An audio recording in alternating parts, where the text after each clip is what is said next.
Hello, this is Primal Gamers, and this is a quick video on Gamespot. It's a showcase sort of thing on Dead Space 3. So, yeah, hope you enjoy the video. It's just a quick one. Yeah, so, see ya. I can't hold this and talk and play. I'm good, but I'm not that good. All right, so, hey, myself correctly. I think the connection might be off between your little hip thing.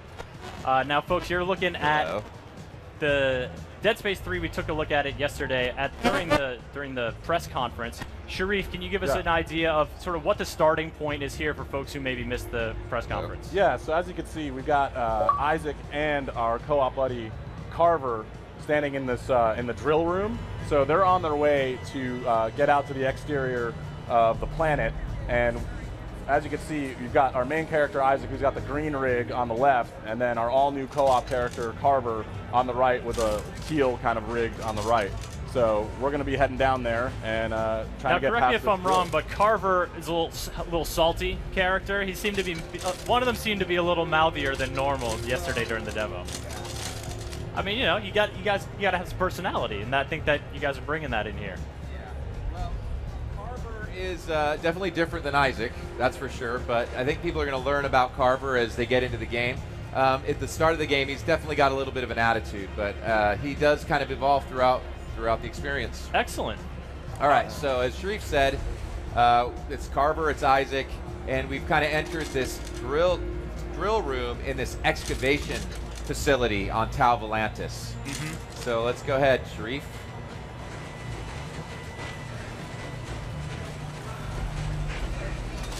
Now, why are you guys in here in the first place? Why go to a drill room on a super hostile planet?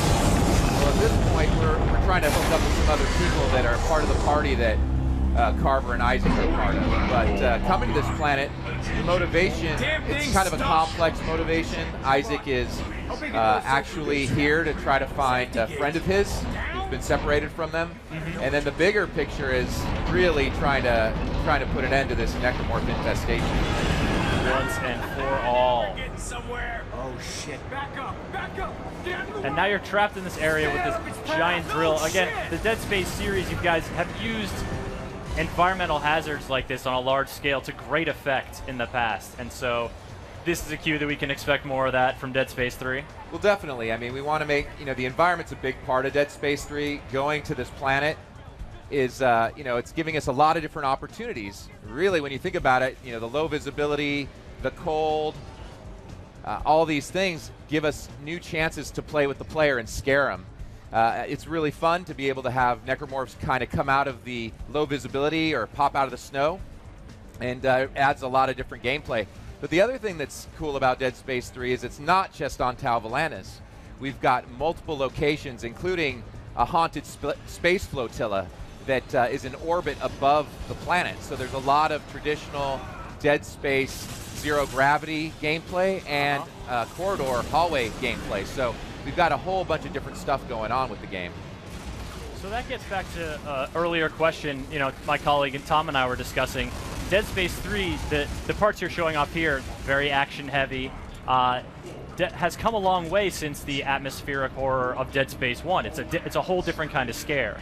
But am I to infer that, with all these different locations you're going to in Dead Space 3, you're going to sort of bring a variety of different tension and different atmosphere? That's right, Chris. I mean, one of the things we really want to do with Dead Space in any game that we make it visceral is keep players guessing and keep it being really fun and different. So these new locations give us the ability to play with that and really offer new types of gameplay.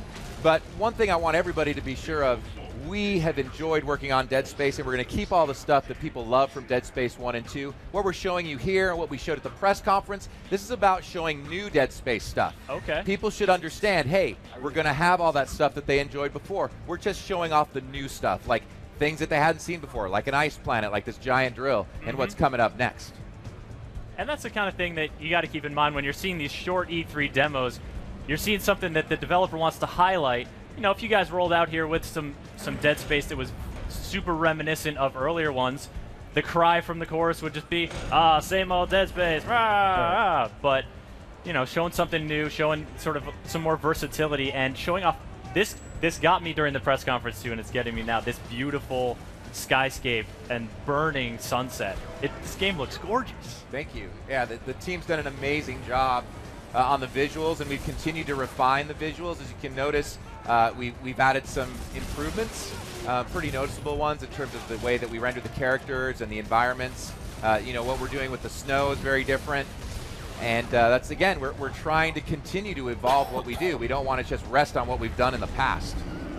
And people are very curious about Dead Space 3 here. We've got a question coming in from Harry Man GR, wondering if there are moments in the co-op play where you get separated from your partner. So one thing I want to say about co-op play, and I think many people have been interested in this, so I'm going to answer that right now. Co-op is totally optional. If you're playing single player, you're playing it by yourself, like Dead Space 1 or 2.